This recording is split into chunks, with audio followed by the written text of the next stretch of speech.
Smart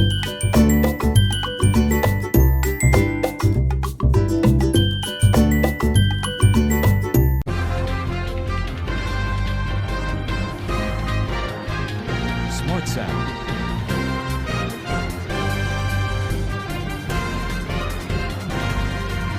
ನಮಸ್ಕಾರ friends, ನಾನಿವತ್ತು ನೀಡ್ತಿರುವಂತಹ ಕಾನೂನಿನ ಮಾಹಿತಿ ಬಹಳ ಮುಖ್ಯವಾದದ್ದು. ಅದು ಬ್ಯಾಂಕ್ ಉದ್ಯೋಗಕ್ಕೆ ಸಂಬಂಧಪಟ್ಟಿದ್ದು. ಯಾರಾದರೂ ಸರ್ಕಾರಿ ಸ್ವಾಮ್ಯದ ಬ್ಯಾಂಕಲ್ಲಿ ಉದ್ಯೋಗವನ್ನು ಪಡ್ಕೋಬೇಕು ಅಂತಾದರೆ RBI ಕ್ರೆಡಿಟ್ ಸ್ಕೋರನ್ನು ಆಧಾರವಾಗಿಟ್ಕೊಂಡ್ಬಿಟ್ಟು ಅಪಾಯಿಂಟ್ಮೆಂಟನ್ನು ಮಾಡ್ಕೋಬೇಕು ಅನ್ನೋ ಹೊಸ ನಿಯಮ ಈಗ ಜಾರಿಗೆ ಬಂದಿದೆ. ಹೌದು, ಸಿವಿಲ್ ಕ್ರೆಡಿಟ್ ಸ್ಕೋರ್ ಚೆನ್ನಾಗಿದ್ದರೆ ಮಾತ್ರ ಸರ್ಕಾರಿ ಸ್ವಾಮ್ಯದ ಬ್ಯಾಂಕ್ ಉದ್ಯೋಗವನ್ನು ಪಡೀಲಿಕ್ಕೆ ನಿಮಗೆ ಸಾಧ್ಯ. ಹಾಗಂತ ಈಗಾಗಲೇ ಕೇಂದ್ರ ಸರ್ಕಾರ ಸುಪ್ರೀಂ ಕೋರ್ಟಿಗೂ ಮಾಹಿತಿಯನ್ನು ನೀಡಿದೆ. RBI ನಿಯಮಾವಳಿಗಳು ಈ ರೀತಿ ಇದೆ ಅಂತ. ಈಗಾಗಲೇ 3 ವರ್ಷದಲ್ಲಿ ಸುಮಾರು 20 ಜನ ಸರ್ಕಾರಿ ಸ್ವಾಮ್ಯದ ಬ್ಯಾಂಕುಗಳಲ್ಲಿ ಉದ್ಯೋಗವನ್ನು ಪಡ್ಕೊಂಡ್ರೂ ಕೂಡ ಅವರು ಉದ್ಯೋಗವನ್ನು ಕಳ್ಕೊಂಡಿದ್ದಾರೆ. ಅಂದರೆ ಸರ್ಕಾರಿ ಸ್ವಾಮ್ಯದ ಬ್ಯಾಂಕುಗಳಲ್ಲಿ ಸರ್ಕಾರಿ ಬಯಸುವವರು ಉತ್ತಮ ಕ್ರೆಡಿಟ್ ಸ್ಕೋರನ್ನು ಹೊಂದಿರಬೇಕು. ಅಂದರೆ ಅವರು ಸಾಲಗಾರರಾಗಿದ್ದು ಸರಿಯಾಗಿ ಹಣವನ್ನು ಮರುಪಾವತಿ ಮಾಡದೇ ಇದ್ದರೆ ಅವರಿಗೆ ಆ ಒಂದು ಸರ್ಕಾರಿ ಸ್ವಾಮ್ಯದ ಬ್ಯಾಂಕುಗಳಲ್ಲಿ ಉದ್ಯೋಗವನ್ನು ಹೊಂದಲು ಅರ್ಹತೆ ಇಲ್ಲ ಎಂಬುದಾಗಿ ಈ ಒಂದು ಆದೇಶದ ಸಾರಾಂಶವಾಗಿದೆ.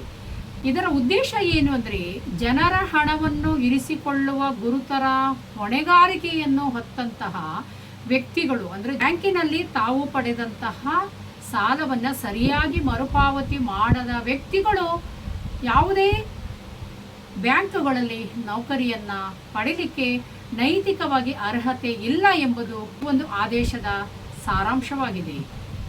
IBPS ನಡೆಸುವ ಸಾಮಾನ್ಯ ನೇಮಕಾತಿ ಪ್ರಕ್ರಿಯೆ ಮೂಲಕ ಅರ್ಜಿ ಸಲ್ಲಿಸುವವರು ಬ್ಯಾಂಕಿಗೆ ತಾವು ನೌಕರಿಗೆ ಸೇರುವ ಸಂದರ್ಭದಲ್ಲಿ ಆರೋಗ್ಯಕರ ಕ್ರೆಡಿಟ್ ಅಂಕವನ್ನು ಕಾಯ್ದುಕೊಳ್ಳಬೇಕು. ಅಂದರೆ ಸಿಬಿಲ್ ಸ್ಕೋರನ್ನು ಕಾಪಾಡ್ಕೋಬೇಕಾಗತ್ತೆ. ಅವರು ಕಾಯ್ದುಕೊಳ್ಳಬೇಕಿರುವ ಕನಿಷ್ಠ ಅಂಕ ಎಷ್ಟು ಎಂಬುದನ್ನು ಆಯಾ ಬ್ಯಾಂಕುಗಳೇ ತೀರ್ಮಾನ ತೆಗೆದುಕೊಳ್ತವೆ ಅಂತ ಕೂಡ ಈ ಆದೇಶದಲ್ಲಿ ಹೇಳಲಾಗಿದೆ ಅಂತ ಹೇಳಿ ಕೇಂದ್ರ ಹಣಕಾಸು ಖಾತೆ ರಾಜ್ಯ ಸಚಿವ ಪಂಕಜ್ ಚೌಧರಿ ಅವರು ರಾಜ್ಯಸಭೆಗೆ ನೀಡಿದಂತಹ ಲಿಖಿತ ಉತ್ತರದಲ್ಲಿ ತಿಳಿಸಿದ್ದಾರೆ. ಅಂದರೆ ಇದು RBIನ ಅಧಿಕೃತವಾದ ಆದೇಶವಾಗಿದೆ.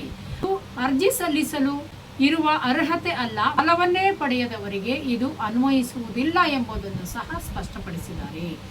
ಇದು ಬ್ಯಾಂಕಲ್ಲಿ, ಯಾವುದೇ ಬ್ಯಾಂಕಲ್ಲಿ ಜಾಬ್ ಆಗೋಕ್ಕಿಂತ ಮುಂಚೆ ಪ್ರೀವಿಯಸ್ ಆಗಿ ಲೋನ್ ಪಡ್ಕೊಳ್ಳದೇ ಇರೋರಿಗೆ ನಿಯಮ ಅನ್ವಯಿಸುವುದಿಲ್ಲ. ಕ್ರೆಡಿಟ್ ಅಂಕಕ್ಕೆ ಸಂಬಂಧಿಸಿದ ವಿಷಯಗಳ ಕಾರಣಕ್ಕಾಗಿ ಕಳೆದ 3 ವರ್ಷಗಳಲ್ಲಿ 20 ಮಂದಿ ತಮ್ಮ ನೇಮಕಾತಿಯನ್ನು ರದ್ದುಪಡಿಸಿಕೊಂಡಿದ್ದಾರೆ. ಅಂದರೆ ಮೇಲಧಿಕಾರಿಗಳು ಅವರ ನೇಮಕಾತಿಯನ್ನು ರದ್ದುಪಡಿಸಿದ್ದಾರೆ. ಅಂದರೆ ನೇಮಕಾತಿ ಪತ್ರವನ್ನು ಹಿಂಪಡೆದಿದ್ದಾರೆ. ದಟ್ ಮೀನ್ಸ್ ಕೆಲಸವನ್ನು ಕಳ್ಕೊಂಡಿದ್ದಾರೆ. ಹಾಗಾಗಿ ನೀವೆಲ್ಲಾದರೂ ಸರ್ಕಾರಿ ಸ್ವಾಮ್ಯದ ಬ್ಯಾಂಕಿಗೆ ನೀವು ನೌಕರರಾಗಿ ಹೋಗಬೇಕಂತ ಯಾವುದೋ ಎಕ್ಸಾಮ್ ತಗೊಂಡಿದ್ರೆ, ಅಪ್ಲಿಕೇಶನ್ ಹಾಕ್ಕೊಂಡಿದ್ರೆ, ನಿಮ್ಮ ಸಿವಿಲ್ ಸ್ಕೋರನ್ನು ಸರಿಯಾಗಿ ಇದೆಯಾ ಅನ್ನೋದನ್ನು ನೀವು ಚೆಕ್ ಮಾಡ್ಕೊಳ್ಬೇಕಾಗಿರೋ ಅವಶ್ಯಕತೆ ಇದೆ. ಫ್ರೆಂಡ್ಸ್, ಮೊದಲ ಬಾರಿಗೆ ನಮ್ಮ ಚಾನಲ್ ನೋಡ್ತಾ ಇದ್ದರೆ ದಯವಿಟ್ಟು ಈ ಚಾನಲನ್ನು ಸಬ್ಸ್ಕ್ರೈಬ್ ಮಾಡ್ಕೊಂಡು ನೋಡಿ. ಹಾಗೆ ಈ ಎಪಿಸೋಡ್ ಇಷ್ಟ ಆದರೆ ಒಂದು ಲೈಕ್ ಕೊಡೋದನ್ನು ಮರಿಬೇಡಿ, ಹಾಗೆ ಶೇರ್ ಮಾಡೋದನ್ನು ಮರಿಬೇಡಿ ಅಂತ ಹೇಳ್ಕೊಳ್ತಾ ಈ ಎಪಿಸೋಡ್